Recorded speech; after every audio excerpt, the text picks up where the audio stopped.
It's quite strange to be going at this speed in this car. I have gone, pretty quickly in some sports cars around here, but with this driving position and the view that you have ahead of you, you just don't expect it to be going so well.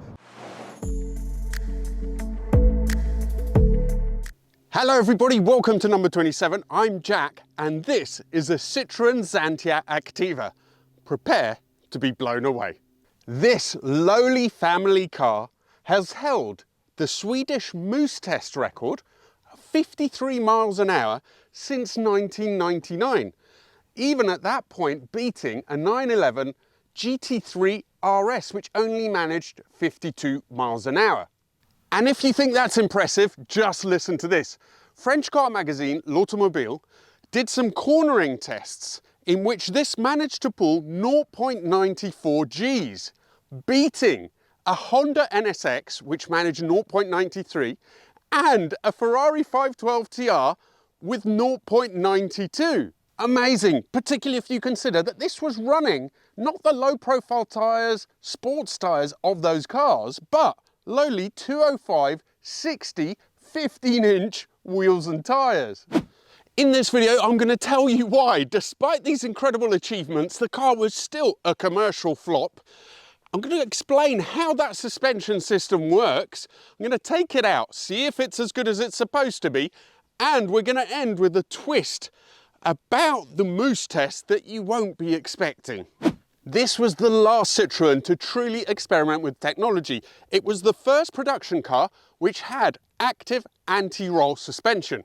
It used a technology similar to that had just been banned in Formula One. The secret of this system is that by keeping the car stable and flat on the road, the wheel, the contact patch of the tyre, was also always flat on the road, massively maximising grip and stability. So how did it do it?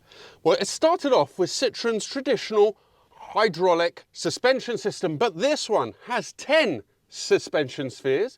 It has 2 hydraulic rams, and the active anti-roll bars keep roll down to just 0.5 degrees. The system was so effective that Citroen had a genius advert out at the time. It had 2 cars, one standing still on a corner and the other one taking the corner at 60 miles an hour, and it says, try and find out which one is moving and which one isn't. Brilliant. Let's take it out, see if it's as good as it's supposed to be.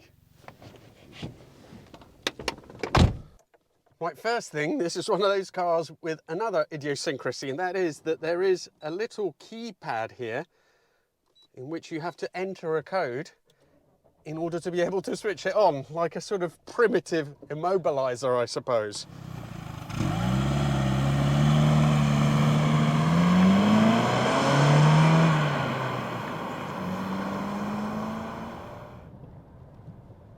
The Xantia was brought out to replace the aging Citroen BX. It's incredible how much of a more modern design it was.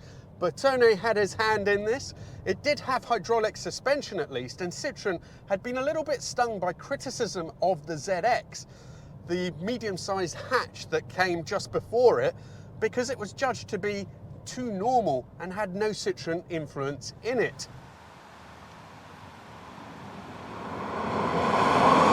This has a 2-litre light pressure turbo engine with 150 horsepower. So first of all, let's see what we think of the engine, and then on the twisties, we can comment on that suspension.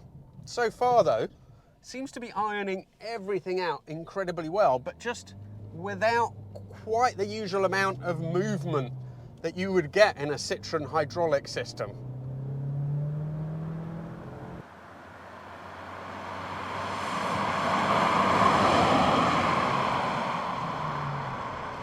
So 150 horsepower this has. 0 to 60 is about 8.5 seconds. It doesn't feel particularly quick, and I think because of the light pressure turbo nature of that inline 4, it's also not particularly revvy. The owner of this, Alex, was telling me it reminds him of a diesel engine in some ways. I think that's pushing it a little bit far, but certainly it's not an engine that feels particularly sporty, revvy, or that has a big impact on how the car feels. But now we are here where it matters, on the corners, and it deals with them with so much ease. You can go in so much quicker than you think that you should be able to, and it really doesn't lean. Now the Mercedes CL500 that I have, a later car from 2003, uses a similar system in some ways. It's hydraulic, it has active body control, but this is particularly uncanny how flat it keeps it. I think that later systems allowed a bit more roll.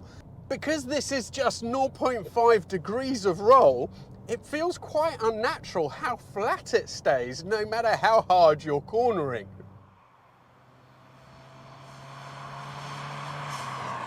Seating position is fairly comfortable, but for me, the wheel only adjusts for tilt, doesn't adjust for reach, and that's a bit of a shame. I'd like it to be a bit closer. You have the old style 90s Vela seats, which are super comfortable, but driving position is fairly good.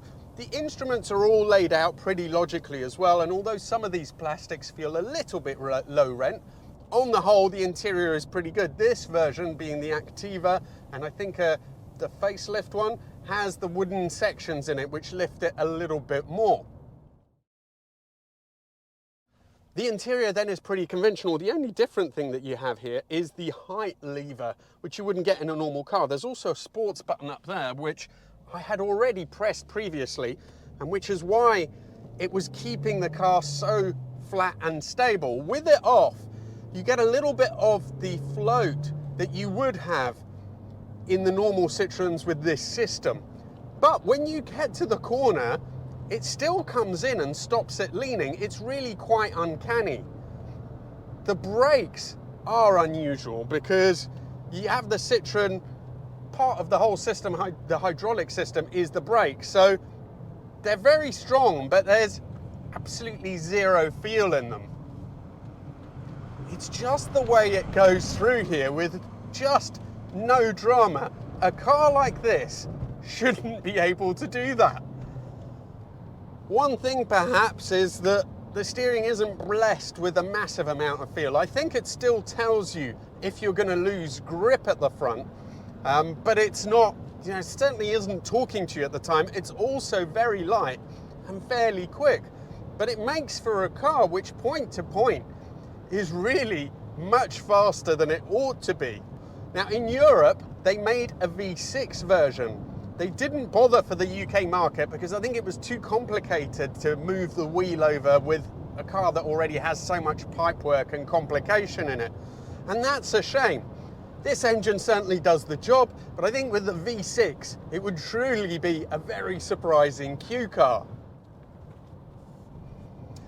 You're going to talk about that moose test twist in a second, but first, why is it a car that doesn't seem to have any major faults and was revolutionary failed to deliver or failed to do well commercially?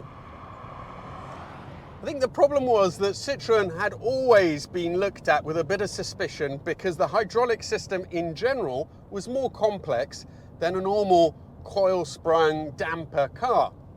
This added yet another level of complexity, and there are plenty of stories about these being incredibly complicated and impossible to fix when they go wrong.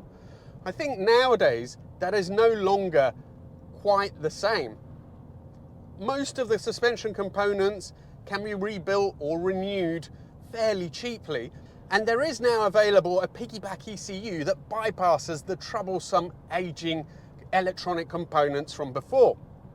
The looks weren't universally adored, but I think that the Bertone design is pretty handsome. The French are always accused of being a bit too wild, and I suppose this is conventionally handsome as opposed to completely out there, but I think they look pretty nice. We can't take away what an incredible achievement Citroen had with this. It was a very special thing, way ahead of its time as the first active anti-roll production car. There is a sting in the tail though. It was impressive that it has done historically so well on the Moose test. Now if you don't know, the Moose test was something that was started in the northern countries, I think it was Sweden. It's designed to emulate something unexpected coming out in your path, and you having to swerve to avoid it and then get back in line. this has managed the highest ever top speed, 53 miles an hour.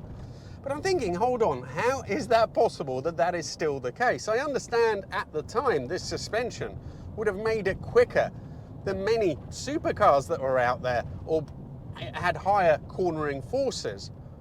But nowadays, technology has moved on so far ahead. There have been many cars that have active body control, plus much wider tyres, all sorts of other things that should be quicker on that test. So I did a little bit of research into it, and it turns out that the reason why this is still champ, and this is not taking anything away from it, but the reason why this is still the fastest ever is that the way that they measure that test, the narrowness of the lanes that they use with the cones has changed over time. So there is a channel on YouTube, KM77, a Spanish channel, in which they did a test now, comparing this to modern cars. And it isn't as quick through there as some of the modern cars would be. It still acquits itself pretty well, especially for an older car on thinner tyres. But don't let that change your opinion of this, because don't forget, at the point in time when it came out, this, a silly family saloon, a four-door car, cornered harder than the legendary Honda NSX and then the Ferrari 512. Now, because of that complexity and the fact that people are so scared of them, you used to be able to pick them up for next to nothing. They have now developed a cult following, so they're no longer £500 cars. I had a look, and right now I think there's 2 on the market. They are very rare. So one for 5,000, one for 7, which is expensive.